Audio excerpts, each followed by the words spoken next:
Good evening, everybody. Welcome to yet another masterclass by ScrollStack Academy. My name is Ritesh. I am one of the co-founders of ScrollStack, and ScrollStack Academy is essentially a part of ScrollStack, the platform where we gather around every week or every other week to hear from a very interesting individual or a creator on how they excel at what they do. So in the past, we've covered creative writing, uh, business writing, Hindi fiction.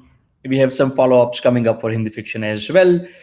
So we have a variety of them that we have done in the past. All of these are available on our YouTube channel. So if you want to view the past ones after this one is over, head over to our YouTube channel and you can watch them all. And ScrollStack, what is ScrollStack? If you are hearing it for the first time or if you're joining us for the first time, ScrollStack is a platform that helps creators create, converse, and monetize their followers. Right. So essentially, it is a platform where if you don't currently have a website for yourself as an individual who either writes or records or sketches or draws or whatever creativity form that you pursue, you can actually create your own website on ScrollStack in less than a minute for absolutely free. You don't have to pay anybody any hosting charges. You can start creating your posts, poetry, sketches, you name it, in the language that you want to create. So you don't have to be limited to English. It could be any Indian languages or any of the global languages. And if you are a creator who is also looking to monetize some of your content, you can use ScrollStack for the same as well. So with that background, let's jump into today's masterclass, which is about how to publish your first translation. Right. So India is a country of so many languages. I'm not even going to attempt to say that 58 languages and dialects and all of that stuff. We've got so many different languages with so many people speaking multiple languages and so many people wanting to read in multiple languages, right? So for example, I love reading in Hindi and Gujarati, which are the two languages that I can read in, but I would love to read stories translated from other languages into those languages as well, along with English. And that's something that when I was growing up, I would look forward to most when I visited the local library, when that I would actually look for some of these books that sort of said that these were translated from Malayalam or these were translated from Oriya or Bengali, right? So it is a fantastic place where you get to see and sense the culture that is so different from where you are and how you grow up. So it is a great literature or any writing in a specific language is a great window into that region or that culture or those individuals or food, however you sort of want to call it. And being able to translate into a language or from a language into a mainstream language is a fantastic skill that I would say a lot of Indians possess, but we don't always put it to great use. So today we have what I call the Bacha of translations in India with us. His name is Arunava Sinha. He is an author, a translator, a professor, a books editor at Scroll. He wears multiple hats at any given point.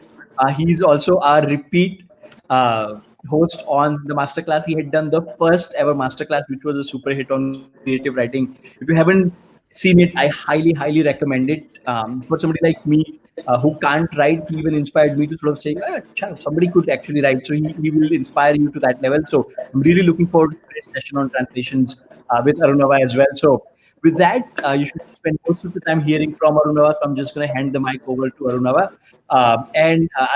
Before I do that, I'll remind everybody that wherever you are watching this, please ask your questions once we are closer to the Q&A in the comment section on whatever platform that you are on. So whether you're on Twitter, on YouTube, on Facebook, in the comment section of this stream, you can ask your questions. We'll make sure that we try and get to all of your questions. So with that, welcome Arunava. Thank you for taking time to do this, and the floor is yours.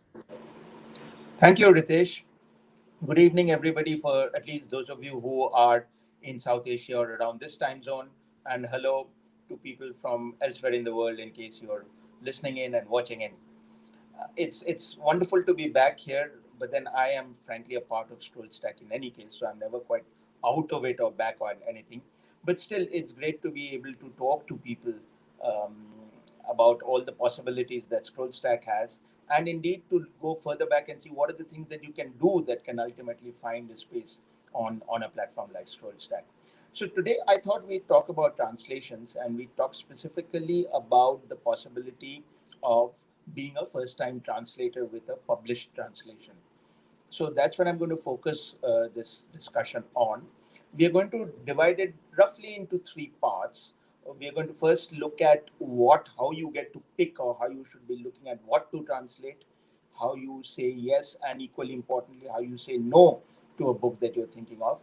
In the second part, we'll look at some of the basics of an translation, but I don't mean that we are going to get into the nuts and bolts there, but just some very broad points to think of as you're embarking on your first translation with an eye on being published. And then in the third segment, we'll look at the actual process of getting to a publisher and getting your book out there. So let's begin at the beginning, which is that we assume, of course, that, and this is something that you have to ask yourself first, which is, are you at least biliterate? Now, we are in this very wonderful situation in India, really, where almost everybody is biliterate in one form or another. And I'm deliberately not using the word bilingual, I'm using biliterate, because there is, as you will appreciate, a little bit of a difference between understanding and speaking a language and actually being able to read and write in it with a certain kind of depth, the kind of depth that you would expect a writer to have if you were reading their book, right? You wouldn't want somebody to be just dashing off a book on the basis of a nodding acquaintance with the language in which they're writing. So biliterate at the very least. Here in India, we have this very wonderful situation, and sometimes I feel that when we are trying to talk about India's unique position in the world, we don't focus on all the right things. This, for example, makes India absolutely unique by the standards of any of the 200 plus countries in the world, which is that, as Ritesh mentioned, we don't have one language. We have more than, well, then nobody's counted. There are 50,000 or more, or maybe 100,000 or 200,000 languages that are spoken in India. But even if you were to look at published literatures in an organized sense, in the sense that if you were to look at languages in which books are published on a regular basis, and literature that has existed for decades and even centuries, then you're talking of close to 2 dozen languages already. And one of these 2 dozen languages, of course, is English itself. English, which came to us from our colonial rulers, but which has become very much a part of our everyday life now. So much so that most of us cannot really imagine an existence without, at least those of us who live in urban spaces, cannot really imagine an existence without English. But of course, we are also in that very wonderful situation where we don't always have watertight compartments between the languages we use. We slip very easily from one language into another, and in academic circles, this is known as code switching. We do it effortlessly without even thinking about it. We choose the word or phrase that is most suited for a particular form of communication, and we just segue into it without worrying about whether we are moving from English to Tamil halfway through a sentence or vice versa. We also take into account whom we are talking to, and we modulate our language and our choice of words accordingly. So living in India has already made translators of all of us. Like it or not, we are all translators because we're constantly moving between languages, are we not? We are never actually able to live entirely in one language. I mean, let's say at home you might be speaking your mother tongue, quote unquote, but the moment you step out that front door, immediately your whole linguistic arsenal changes, right? When you're dealing with your daily transactions, you're speaking maybe the local language. So if, let's say, you are a Malayali who lives in Bombay, you speak your mother tongue at home. The moment you step out the door, you start using a form of Bombaya, which is not even Hindi in the real sense. And then you go to work, and maybe at work you have to use English, right? So, and you're doing all of these things without too much thought. And whatever it is you want to say originates in your head as an idea, but that idea gets translated smoothly, effortlessly into the words of a specific language depending on the context in which you are. So we don't even need to make very heavy weather of the act of translation in India. We are all unique translators. And that's what I meant by saying that we're in this one of a kind situation vis-a-vis the world, which is that we actually have most countries, almost every country in the world has one dominant language and one dominant literature in that language. we have 2 dozen at, at the very least. It's a brilliant show of diversity, and it actually shows why we are um, as we are able to produce as much of exciting art and culture and literature as we are in India, precisely because we have these fantastically diverse pools of culture and language to dip into. So now, if we're going to talk specifically about translation, then let's, for the purpose of this evening, limit our discussion to translating into the English language. Why is that? I'm not suggesting for a moment that translating into English is the only form of literary translation or translating books. There can be. But English is perhaps the dominant language when it comes to translations being published, simply because it is read and understood all over India. So, purely from a commercial point of view, publishers like bringing out English books because they are not limited to particular regions. A Bengali publisher knows that most of their books output will be read in and around Bengal. A Hindi publisher will know that most of their output will be read in and around the northern states. Ditto for Gujarati, Marathi, Kannada, Malayalam, Tamil, Telugu, etc. You get the drift, right? But English does not have these boundaries. So it is also the one language that is, because it is understood everywhere, becomes a very natural medium for translation, because then you are assured as a translator that your readership is also not limited. If you're a Tamil writer, you know that only people who read and understand Tamil can read you. But if you translate from Tamil to Gujarati, then you know that only people who read and understand Gujarati can read your translation. But the moment you move into English, you're no longer limited by those geographical boundaries. People all over India, and not just India, obviously, as we know, but people all over the world can and do and will read your translations. So we are talking about translating into English from one of the non-English Indian languages. Now, let's assume that a publisher is waiting for you for your translation to be completed. Meanwhile, let's see where we can begin. So question number one, you want to translate. Are you good enough? Can you translate? I've already argued that you can. Everybody can translate, really. But of course, you must want to translate, and you must like it, and you must love it. So perhaps the first thing you should do is try your hand at it and check for yourself whether it is something that really appeals to you or not. Just the act of translating, it's a bit like singing, right? Now, there are two kinds of singers, as we know: those who can hold a tune, or let's say there are three kinds. The top kind are those who can sing in a room in front of an audience and know that they've done a good job and the audience enjoys their singing. Then you have the second kind, who can hold a tune and can sing maybe for friends and relatives who appreciate their work, but they're not looking for technical finesse or genius or anything like that. They're just looking to have a good time with the song that you're singing. And then there's the third kind, like me, who dares only sing in not even in the bathroom, because I think even but the bathroom has porous walls. I sing only in my head, and in my head, of course, I'm better than every singer in the world, but I know for a fact that I'm not. So I'm among the worst, if not the worst.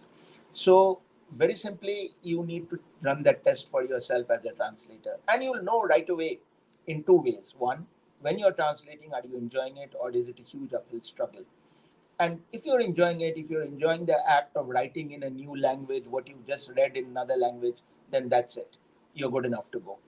And the second thing, of course, is when you read it. And here we come to the most important thing. If you think of all the translated books that you've read, and think of anything, uh, think of the Mahabharata, think of the Ramayana, think of 100 Years of Solitude, think of War and Peace, think of any of the books from India that you love and go back to over and over again, which you've read in translation, and let's say you've read in English translation. Now, what was reading it like? You did not, in your head, in all probability, distinguish it from a book that was written in English to begin with and not translated. For you, you were enjoying this book thoroughly. You loved the way the language was used. You loved the way the characters built up. You loved the action, the plot. You loved the deeper stories that you were getting from it. You loved how it made you go through a gamut of emotions. Your responses had to go from being amused to excited to deeply emotionally disturbed to happy to that, the works, right? You completely were immersed in that book. and you were immersed in it without worrying about whether the language was giving you trouble, because the language was not giving you trouble. You were reading the language just the way you would read a book, a fine book written in English to begin with, which you would not even think about twice, and you would read an excellently translated book the same way. I don't know if all of you, if any of you had your sort of epiphany when you read translated literature. Mine came when I read 100 Years of. It's a bit of a cliche, but my epiphany really came when I read 100 Years of Solitude, because I think for the first time I consciously realized that, hey, this is a work of translation. These are not the words that Gabriel Garcia Marquez wrote. These are the words that the translator Gregory Rabassa wrote. And yet he wrote them in a way that did not make me think for a moment that Gabriel Garcia Marquez had not written them in the English language. And yet, and yet, at the same time, when I was reading the book, I knew that this was not a book that any of the writers who normally write in English language could have produced. So there was this delicious dichotomy. You were reading something that sat so very beautifully in the language in which you were reading it, but at the same time, you knew it came from a place which is not where the English language exists, or which is not where English language books come from. And you had no problem. You had no problem reading it that way. Now, think back of how many of us have read, heard, thought about, discussed, debated something like the Mahabharata in English. Now, if you think for a moment, obviously, the people who wrote this text to begin with, if at all it was written, because the original version may well not have been put down in writing, but only told and repeated and sang over and over again. But whoever created the original text was certainly not using the English language. But when we read it in English, we are very happy. We don't stumble, we don't have hiccups, we have absolutely no problems. So that is the crucial test that you must submit your own sample translation to. When you're reading it, do you feel great? Do you feel, hey, this is great? I know that the passage I was translating was fantastic when I read it in that first language, in Bangla or Hindi or Kashmiri or Urdu or Tamil, and now it reads fantastically well in English as well. So I have it in me. I can do this. Now, this may sound a little mystical, but the fact is that you still have to do this in order to really figure out whether translation is something that you want to do or not. Now, let's assume that if all of you are gathered here today, this is something that you do want to do. So the next step now, what to translate? Okay, there are two aspects here. One, of course, first you have to be very sure about which language you're translating from. I'm assuming that for most of you, it will be the language that you are most familiar with other than English. It could be technically your mother tongue, or it may not be, because you may have been born and grown up in a different part of the country from the one where your mother tongue is spoken. But as far as we are concerned, it is the language that you have lived much of your life in. You understand it, you can speak it, you can read it, you can possibly write in it as well. And most importantly, you understand the cultural structures that come with this language. Just as, and I keep going back to examples from the Ramayana Mahabharata, because these are universal examples in India, so they're easiest to give. Just as every time you encounter the name Sita in a text, you immediately know that this is not just any character named Sita. While it might be the girl next door, there is a reason that the author has named them Sita. And you have your understanding of what Sita refers to somewhere at the back of your mind. So that is what I mean by saying that you understand the cultural uh, infrastructure or superstructure that a language comes with. You understand its references. You understand what it means to do some things when somebody's writing in that language. This, of course, creates its own anxiety, because when you know a language very well and you understand everything, every nuance, every richness, every bit of wealth that a text has, sometimes you're worried, am I going to be able to get all of these across into English? And we'll answer this question in the second part.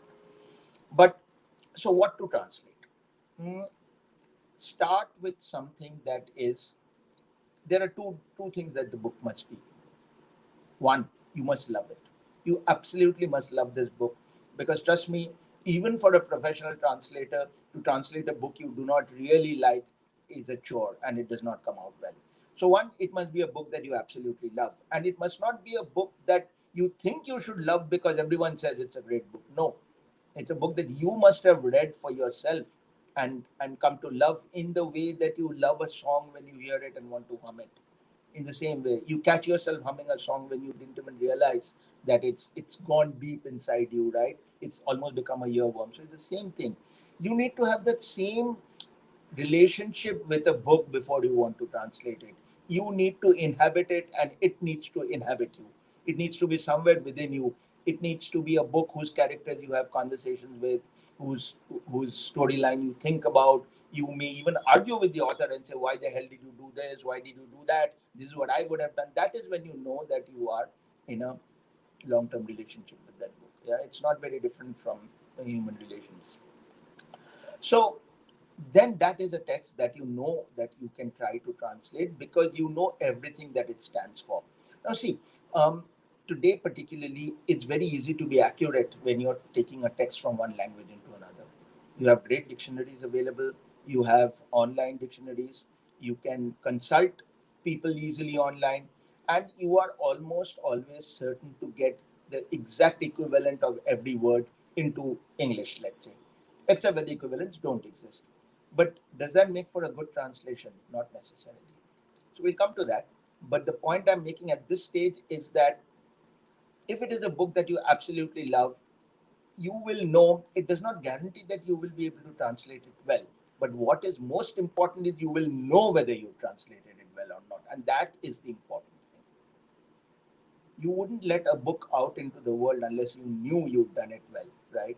In this case, it cannot just be your own standard saying, I've written a great book, because that book has already been written and you have your own view of it. You have your own view from a detailed, deep reading of it, and you carry a certain version of that book in your head, in your heart, in your mind. And that is the book you must choose to translate, because when you read your own translation after you finished it, you will know whether you've translated the same book or not. In all its completeness, in all its emotional content, its psychological content, in its music, in the beauty of its language, in all the things that it does not say but make you imagine, you must in fact feel you're reading exactly the same book when you read it in the English language, in the English translation. And that is not going to come from a mechanical accuracy of translation. It is going to come from an emotionally rich, fulfilling work. And that is something you will know best because you know that original book best. So that's your first checkbox, as it were.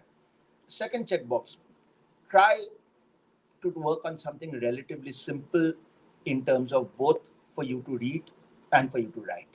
Like everything, you cannot be at your best, the very first time you start. I mean, in cricket, I know there are batsmen who have scored centuries on debut, but they still become better batsmen afterwards. They're not the best versions of themselves when they play their first innings or their first match, right? Even if they perform very well. So, a first translator may actually produce a brilliant translation, but that does not mean that this is the best translation that they can do. So it is important at this point to um, tackle a book that will be relatively simpler for you to write in English. And when I say simpler, I don't mean easy. There's a difference between easy and simple, right? You still have to put in a lot of effort to maintain simplicity. In fact, sometimes simplicity is harder to reproduce because you cannot uh, use complicated words, fancy language, purple prose, nothing of the kind. You have to keep it as stark and unadorned as the original. But it's just that you will find a text that, as you try translating, somewhere sits fairly comfortably with your own style of writing. It is not, you do not have to become a completely different person in order to be able to write that book that you're translating into English. You do not have to become a completely different writer. In your early days, eventually you will. Eventually, as a translator, you cannot afford to be one kind of writer alone, obviously, because you're translating so many different books by different writers. But for your first book, it is always a good idea and always helpful if you're translating a book where you feel that, hey, writing this book in English, translating this book in English is not so different from writing it or writing for myself. It cannot be identical. It cannot be you writing, but it can still come to you with a fair amount of comfort. And that is something that only you will discover. The same book will obviously not do the same thing for all translators, right? So each translator, as they're starting out, will find that one book that operates in their comfort zone. And in this case, it is important to operate in that comfort zone because there are many other things that will create discomfort which you will have to tackle. So you don't want to proliferate, multiply your challenges right at the beginning, right? It's like working out. You don't start out by on the most complicated machines, right? You start building your muscles with individual things, and only then do you go on to things like the cross trainer, so that you can use different muscles and coordinate them properly. So find that book that maybe you've read since childhood, maybe you have given it as a gift to many people, and there are books we love so much that we go on gifting them to others. Maybe it's a book like that. Maybe that's the book you want to translate. Now, this of course is what will propel your translation, or what can effectively propel your translation from a creative point of view. There is, in addition to this, the business side of things. So, for example, is the book available for translation? Has it been translated already? These are important questions, and you need to do your homework in this field. There are people who can help you with this. I'm not going to try and explain to you how to find that out, but mostly if you try Googling the name of the title and the author and just add English translation, chances are that you'll find out if it's been translated or not. Is it available for translation? You could be in that strange gray zone where somebody is translating it right now. It's not yet out as a book. But other than that, you should start with the assumption that if a book has not been translated, it is indeed available for translation. Now, I'll just give you a quick rundown on the technical side of things. There are two kinds of books involved where translation rights are concerned, or indeed any reproduction rights are concerned. You have books which are in copyright and books which are out of copyright. Books that are out of copyright can be translated freely by anyone without requiring any permission from the author or from the estate of the author. The estate of the author being those who have inherited the author's assets, including their copyright. Now, what determines whether a book is out of copyright? In India, we have a simple rule. The first year after 60 years have gone by since the author's death, on the 1st January of the year that follows the 60th year of the author's death, a book goes out of copyright. So, for example, we are now in the year 2022, which means that books that went out of copyright, authors who died in the year 1961, their books are all out of copyright as of 1st January this year. Okay, as simple as that. So all authors in India who have died before 1961, all their works are now in the public domain, and you are free to translate any of them. Is it a good idea to start with such an author? Yes, for two reasons. One, it's easier to pick a well-known writer from the past because you know whose works have gone into oblivion and whose works have lasted, whose works have stood the test of time. So the so-called classics are easier to identify. And as I just explained, you don't have that copyright headache to manage. However, it does not necessarily follow that that is the best choice you can make. It's a good idea, but it need not always be the best choice. For the simple reason that you may actually want to work with someone more modern.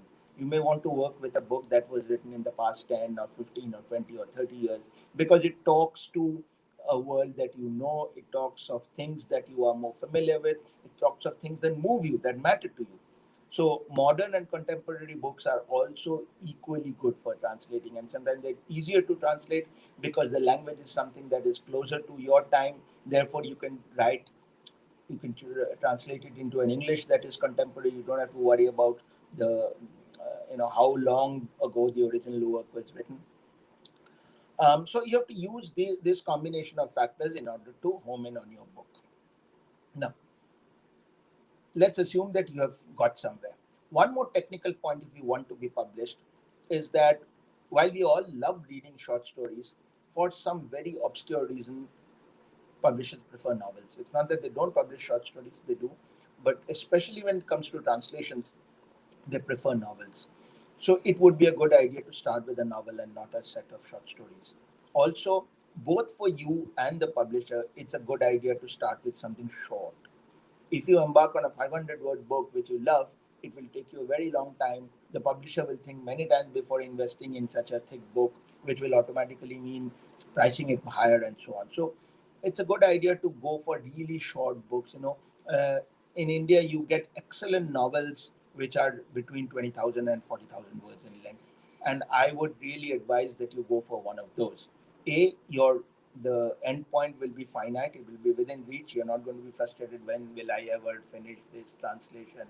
That's not going to happen, because imagine you're translating 25,000 word novel. I'll actually tell you how simple it is. Just translate 1,000 words a day, and you will have a draft in a month. Translate 500 words a day, you'll have a draft in less than 2 months. What's 2 months? It's nothing, right?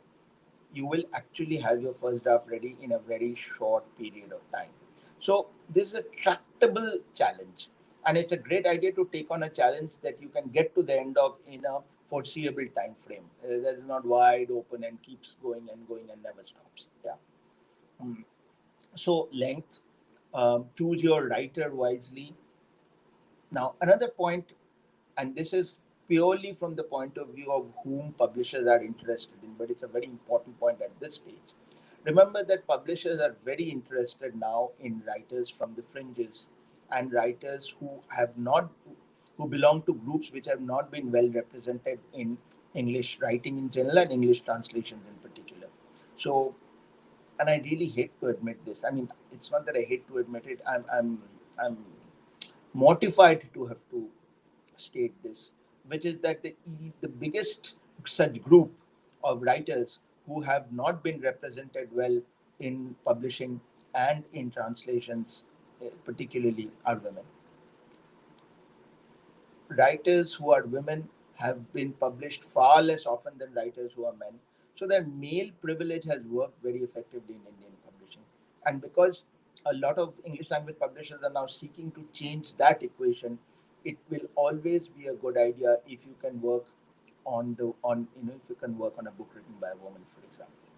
If you can go even further and start looking at minority groups, which can be based on social classifications of different kinds or geographical regions, then you may have an even greater chance of success, because you are bringing to the mainstream, or you're bringing to the heart of the publishing space a writer who would normally not be able to see any representation there. So these are important things, not only from a tactical point of view, not just because it's easier to get published if you translate such a book, but also because it is necessary to publish such books in translation. It is necessary to translate such books. Because after all, if translation is about showcasing the diversity that our cultural landscape has to offer, then we cannot stick with only what is easily visible, right? We have to go deeper down. We have to investigate. We have to burrow further and find out where the really most interesting things lie. So that's as far as we go. I'm going to leave it there as far as choosing a book is concerned. Now, translating itself, I'm not aiming here to teach you how to translate, but I want to go back to that point I was making earlier, which is that remember that you read the book in a language in which it sat comfortably. You, in all probability, you had no problem reading the book in that language. You loved reading it in that language, and the relationship between the content of that book and the language in which it was written was so smooth that you sailed through the entire book with enjoying every bit of what you were reading. Now, very often what happens is that when we take a work in an Indian language, a Hindi book or a Bengali book or a Tamil book, into English, somewhere we get so caught up in protecting the content of the sentences and the words and the syntax that we end up with a very unreadable work in English. Yeah, it might be technically accurate, it might even be grammatically correct, but it is completely unreadable because the soul has gone out of it. We have not written it with soul. We have not written it at all. We have assembled it. We have assembled it by taking words and phrases from the original text, putting them into English, and then putting the pieces together. That is not how you can create a work of art. There has to be a certain flow. There has to be a certain organic unity. So your first draft of a translation may well be what I just described, because you're so intent on protecting everything that you may have taken it into a very unreadable version. Don't be afraid. That is the right way to go. And that's why it's only the first draft. What you have successfully done here is that you have taken the material, the content of the book in terms of its words and meanings, into the new language. Now you have to write it afresh. You have to take all this material you have in English and write it afresh in a way that A makes it as readable as the original, so that readers don't interrogate what they're reading when they were not interrogating when they read the original. But it also contains the music, the rhythms, the sounds, the nuances, and everything else that goes with it. That, as I explained, will make you eventually conclude that you are reading the same book in a different language. And frankly, only you will know it, nobody else will.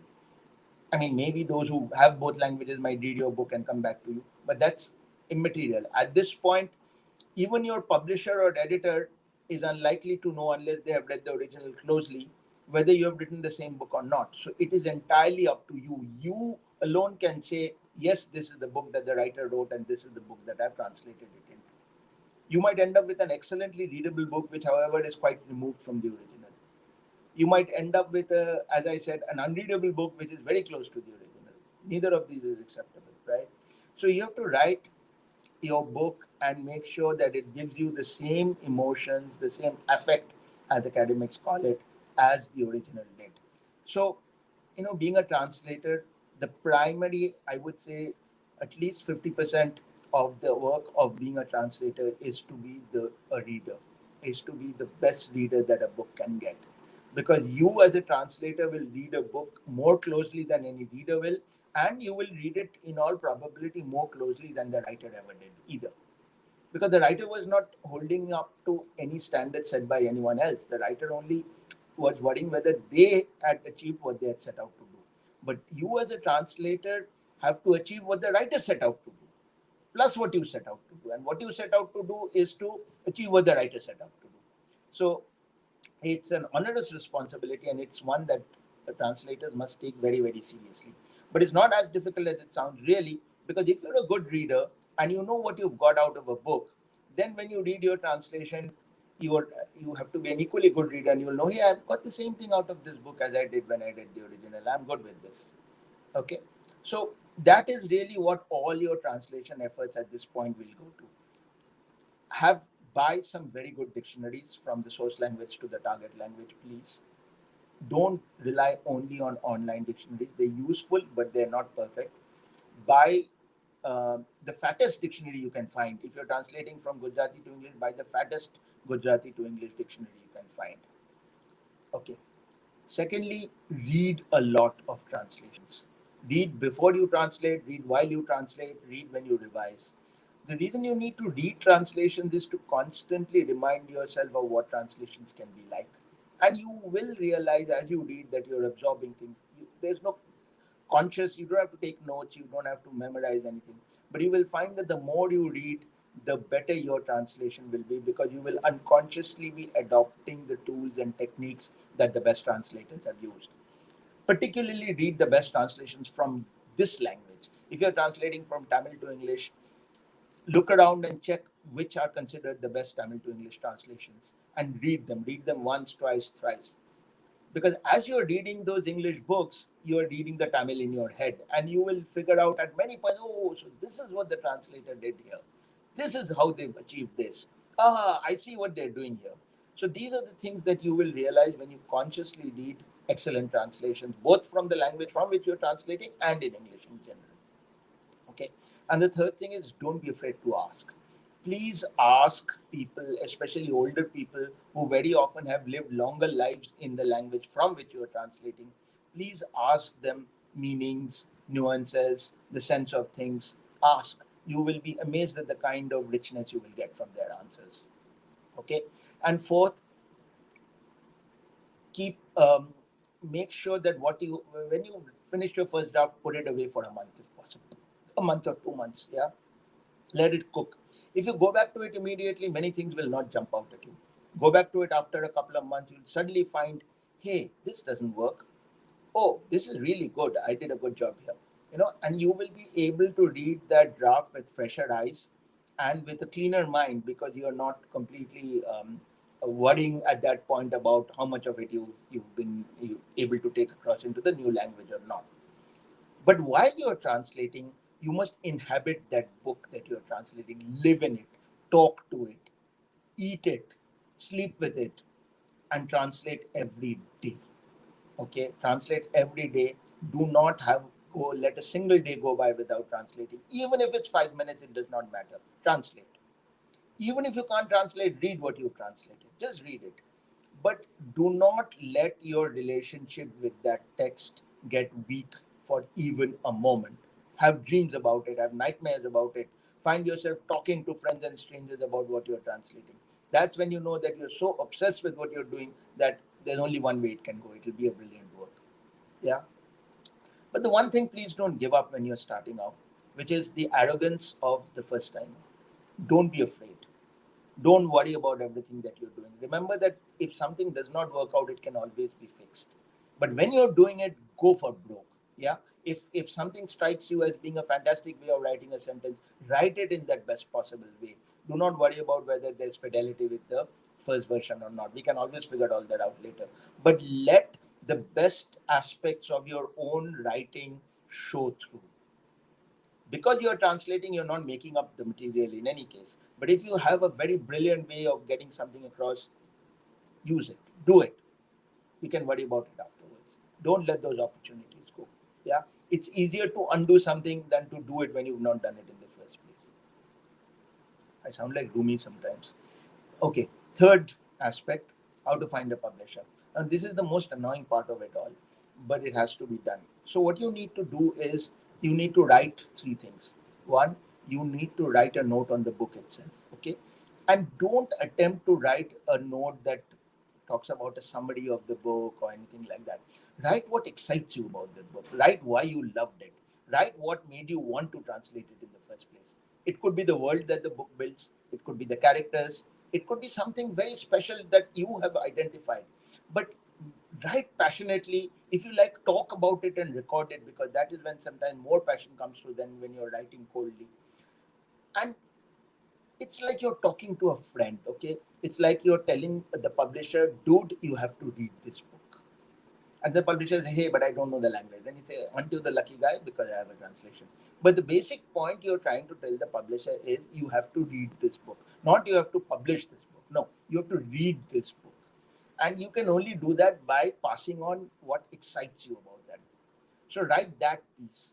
That is the one thing that is guaranteed to make a publisher sit up and say, hey, at least let me read this manuscript in translation. One. Two, write something about the writer. It is very important for the publisher and the editor to know who this writer is, where they come from, what their entire work is all about, what they bring to the table, as it were. Yeah. Because publishers, like it or not, will be selling the writer as much as the book itself. They're not just going to say, this is a brilliant book, we don't know who the writer is and we don't care. No, that's not going to happen. So, same thing. You must convey what excites you about that writer to the publisher. So, that's the second bit. And for the third bit, you have to let the publisher read what you've done. But they may not want to read the entire manuscript. So, choose the best bits. Choose three chapters that you think you have done the best job of.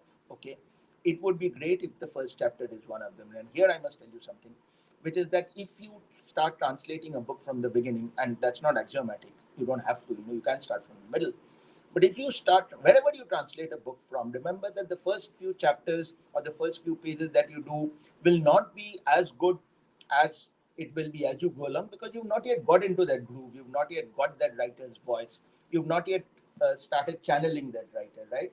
So be prepared that the first 20 or 30 or 50 pages that you translate will have to be redone completely, because you will only have got into the book after that. So when you come back and read what you translated first, you may find, no, no, no, this isn't working, because now I know how this writer writes, now I get the voice. So you will go back and change it. And it's a good idea to send the first chapter to a publisher, because they know that that's where the reader is going to start. And if the first chapter creates a, I need to read the rest of this book kind of impression, then half your job is done. So these are the three things you need to do. In practical terms, how do you catch a publisher's ear? This is not easy. Two ways, three ways really. One is, of course, you can make a cold email and goes into a slush pile. The publisher editor may read it, may not. Second, find an agent. There are not many literary agents in India, but it's a good idea to find an agent, because an agent will also spend more time with you in perfecting your pitch. So it's a good idea to find an agent, discuss it with them. They will give you more inputs, and then you can finalize that presentation that you will make. I don't mean a PowerPoint presentation, but the material that you will present to a publisher or editor. A third, hang out with other translators.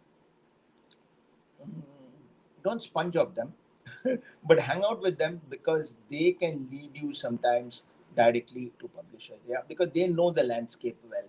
They can advise you well, they can guide you, and when the time is right, they can take you by the hand and lead you to a publisher and say, here's someone whose work I've read, I really love it, I think you should look at it seriously. And a publisher is very likely to take a recommendation made by a translator seriously because they know an established translator knows what's what. Okay, I'm going to stop here. Of course, it doesn't end here at all, but I hope I've been able to communicate some of the building blocks of what goes into what will hopefully be your first published translation. Got it. Thank you so much, Arunava. This was great. So we've got a bunch of different questions. So I'm going to start going through them one by one. So the first question is: does the translated version of a book that is out of copyright also have to be out of copyright, or are there any limits on how such a work can be commercialized? No, so your translation is not out of copyright at all. It is completely in copyright till 60 years after you very sadly have shuffled off the mortal coil, as Shakespeare put it. So, no, your translation is very much in copyright. Got it. Um, Someone has asked a question that you've already answered, but I think they might be looking for like a slightly more nuanced or a deeper answer, which is it important to translate the words, what they are exactly? So essentially, should you go for a literal translation or not? And I think you touched upon this, but I think if any additional color that you want to provide, Arunava. Yeah, so it is important to translate what the words are telling you. It's not so important to translate the words themselves. 99 times out of 100 you will achieve it by translating the words, but always remember that the objective is not to translate the words but what the words are telling you, and what the words are telling you are not only their dictionary meaning. All this may sound very enigmatic, but the fact is that 19, as I said, 99 times out of 100 using equivalent words will achieve the same purpose. The word in a new language will do all the things that the word in the original language was doing, but that is not ever the standard that you're trying to follow. Got it. Excellent. All right. More questions coming through. Are translation projects accepted by publishers on the basis of proposals or sample chapters instead of the whole work? Is what Rajat is asking. Yeah, it's always good to have the whole work, but they can be accepted on the basis of proposals also, or well, not just proposals. You'll need sample chapters unless it's a well-established translator whose work is already known and therefore does not need to be checked, as it were. But if the book is very exciting and there's a need to jump into it quickly without waiting for a translator to finish a speculative entire translation, it can happen. But on the whole, it's a good idea to have a full manuscript. Got it. And Aruna, just a follow-up question on this from my side, maybe a couple of them. One is, if you, let's say, somebody is in the process of doing this translation, right? Is it okay for them to put parts of a book that is still under a copyright, translated versions of, let's say, one chapter into public domain, or that is still violation of copyright? Well, technically, it is. Hmm. It's a good idea to actually have a conversation with the writer or the writer's estate, because that's a good question, because sometimes this is a very good way of attracting attention to the book. And there are a number of translation journals and literary journals where if you publish a chapter, then publishers and editors will read it and say, hey, I love this, tell me more about this book. Hmm. But you should take permission ideally. I mean, most writers will not object perhaps, but why take a chance? Got it. Got it. Makes sense. I think so. The other question that there is like how to point out the mistakes of translation. So I think they are more referring to how do I find my mistakes when I'm in the process of translating. Might be sort of like the question here. I'm just paraphrasing. So Yeah, so there are mistakes of two kinds, right? One kind is there's a very simple accuracy level mistake. The original said right and you translated it as left. Now, that is something that you should be able to trust yourself to find out by reading the original once more and then reading your translation next to it. Some people do very interesting things, like they rope in an assistant to read out the. Yes, this is something I forgot to tell you, by the way. You must always read your translation out loud to yourself and, if possible, to someone else. Because the ear can catch many things that the eye can't, especially awkwardness and rhythm and so on. So accuracy is something that you can check, uh, for yourself very, very scrupulously. You can have someone check it for you if you like, if you have someone who's willing to put in that kind of time. But the bigger problem is, what if you convert an angry sentence into a lovable sentence without actually changing any of the words? Entirely possible, right? I mean, someone could be saying, get out of here, and they could be saying it angrily, or they could be saying it as a joke. Yeah, oh, you don't mean that. Get out of here. You're not serious, right? And nikal jao. If I'm just going in the opposite direction. If you said nikal jao, you might be translating it very accurately in terms of the exact meanings of the words, but it's a complete mistake because the speaker is not asking anyone to leave the room, right? They're actually saying, "Come on, you're Yeah. not serious."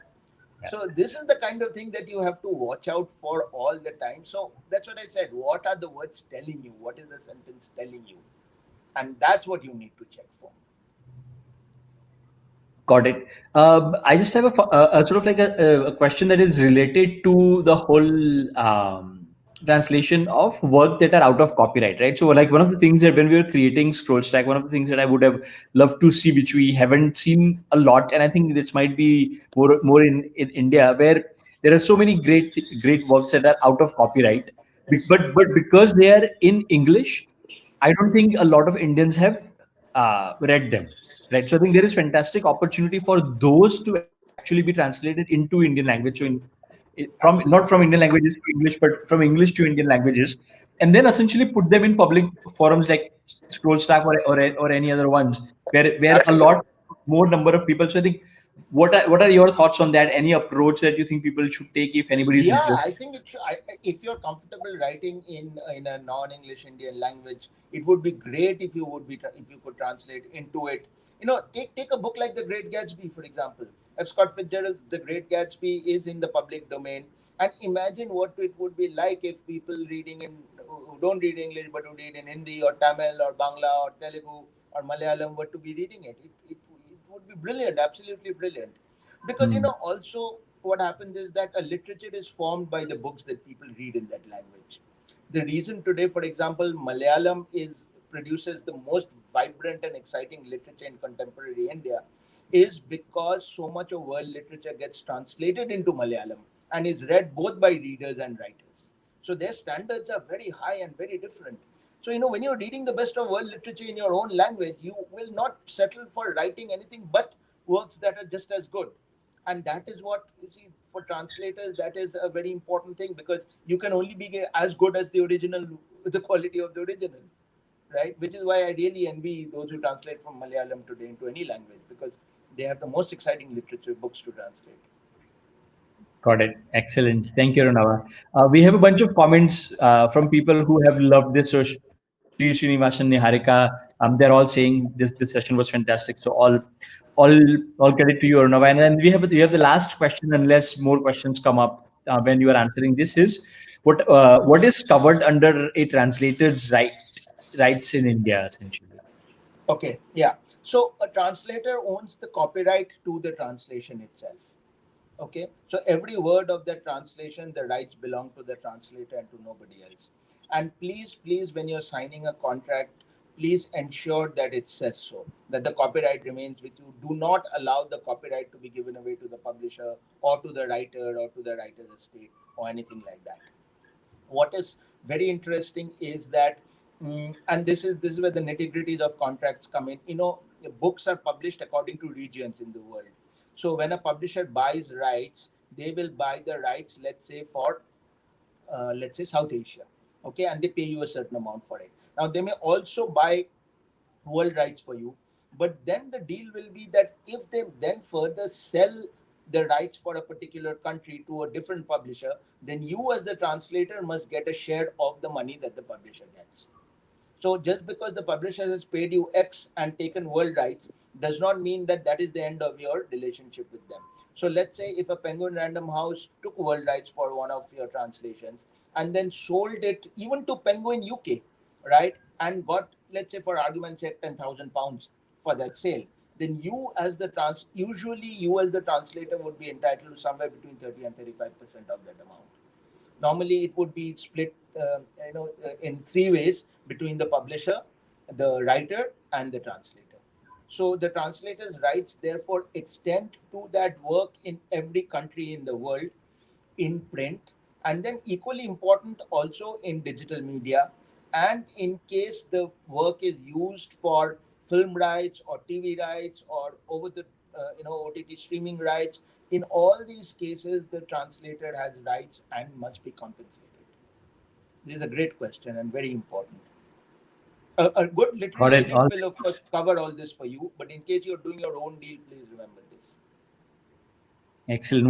What a question to end our session on. So, Arunava, once again, thank you so much for your time and all your thoughts. Thank you, everybody, for tuning in wherever you are. Again, please come on Scroll Stack, create your account, build your site, put your work out there, let the world see, and join us on this journey of making sure that every creator is able to participate in the passion economy. So, on that note, have a great evening or a great day, everybody, and see you in the next masterclass. All right. Bye, everyone. Bye. Thanks. Thank you for being here.